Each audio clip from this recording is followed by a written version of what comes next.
دو پڑوسی جن میں ایک مسلمان اور دوسرا عیسائی تھا کبھی کبھی آپس میں مذہب اسلام کے بارے میں گفتگو کیا کرتے تھے۔ مسلمان ایک عابد و دیندار آدمی تھا۔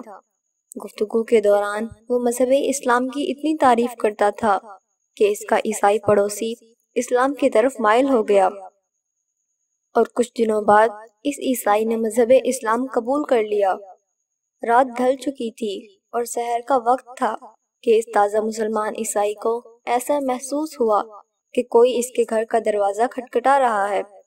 وہ دروازے کے قریب آیا اور پوچھا، کون ہے؟ دروازے کے باہر سے ایک آواز بلند ہوئی، میں فلاں شخص ہوں۔ غرض کہ دروازہ کھٹکھٹانے والے نے اپنا تعارف بیان کیا۔ یہ وہی مسلمان پڑوسی تھا جس کے ہاتھوں اس عیسائی نے کچھ ہی دنوں قبل اسلام قبول کرنے کا شرف حاصل کیا تھا۔ اس تازہ مسلمان عیسائی نے پڑوسی سے دریافت کیا، رات کے وقت تمہیں ایسی کیا ضرورت پیش آ گئی ہے؟ جلدی وضو کر لو اور کپڑے پہن کر باہر آ جاؤ، نماز صبح کے لیے مسجد چلنا ہے۔ اس تازہ مسلمان نے اپنی زندگی میں پہلی بار وضو کیا اور اپنے مسلمان دوست کے ساتھ مسجد کی طرف روانہ ہو گیا۔ ابھی صبح نمودار ہونے میں کافی وقت تھا۔ ان دونوں ساتھیوں نے کچھ دیر تک نافلہ نمازیں ادا کی۔ اتنے میں نماز صبح کا وقت آ گیا۔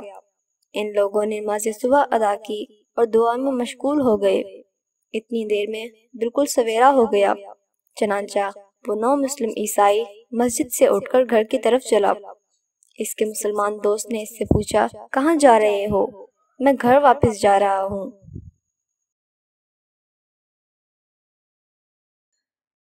صبح کی نماز تو ادا کر لی، اب یہاں کیا کام ہے؟ تھوڑی دیر اور صبر کرو، اتنی دیر میں سورج نکل آئے گا۔ وہ نو مسلم مسجد میں بیٹھ گیا اور اتنی دیر میں ذکر خدا میں مصروف رہا کہ سورج نکل آیا۔ وہ اٹھ کر اپنے گھر کی طرف چلنا ہی چاہتا تھا کہ اس کے مسلمان دوست نے قرآن مجید اس کی طرف بڑھاتے ہوئے کہا، فی الحال کچھ دیر قرآن کریم کی تلاوت کرو تاکہ دن چڑھائے، اور میں سفارش کرتا ہوں کہ آج روزے کی نیت کر لو۔ کیا تم نہیں جانتے کہ روزے کی کیا فضیلتیں ہیں؟ دھیرے دھیرے ظہر کا وقت آ گیا۔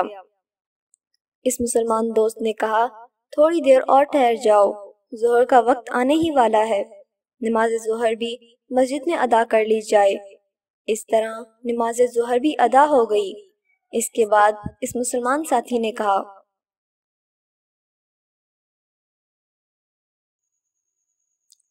تھوڑی دیر اور ٹھہر جاؤ، نماز عصر کی فضیلت کا وقت قریب ہے، یہ نماز بھی ادا کر لی جائے۔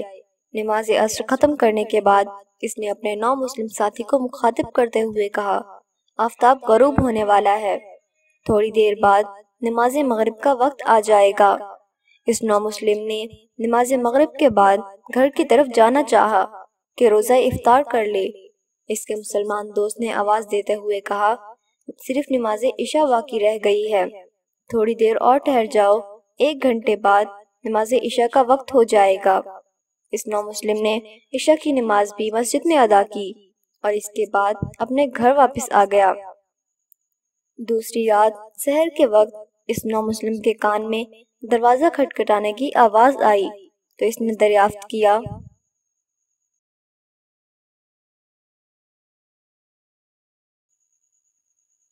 کون ہے؟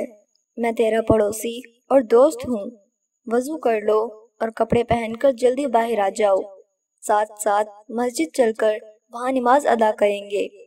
اس نو مسلم نے کہا، میں نے کل رات مسجد سے واپسی کے فوراً بعد ہی دین اسلام سے علیحدگی اختیار کر لی ہے۔ جاؤ اور کوئی مجھ سے زیادہ بیکار آدمی تلاش کر لو جس کے پاس نماز اور عبادت خدا کے علاوہ دنیا کا اور کوئی کام نہ ہو، اور وہ اپنا سارا وقت مسجد میں بسر کرے۔ میں غریب اور مفلوق الحال ہوں، پھر میرے اوپر میرے اہل و عیال کی ذمہ داری بھی ہے، لہٰذا مجھے نماز اور عبادت خدا کے علاوہ اور بھی کام ہے۔ مجھے اپنے گھر والوں کے لیے کھانے پینے کا انتظام بھی کرنا ہے۔ امام جعفر صادق علیہ السلام نے اپنے دوستوں سے یہ حکایت بیان کی اور اس کے بعد ارشاد فرمایا،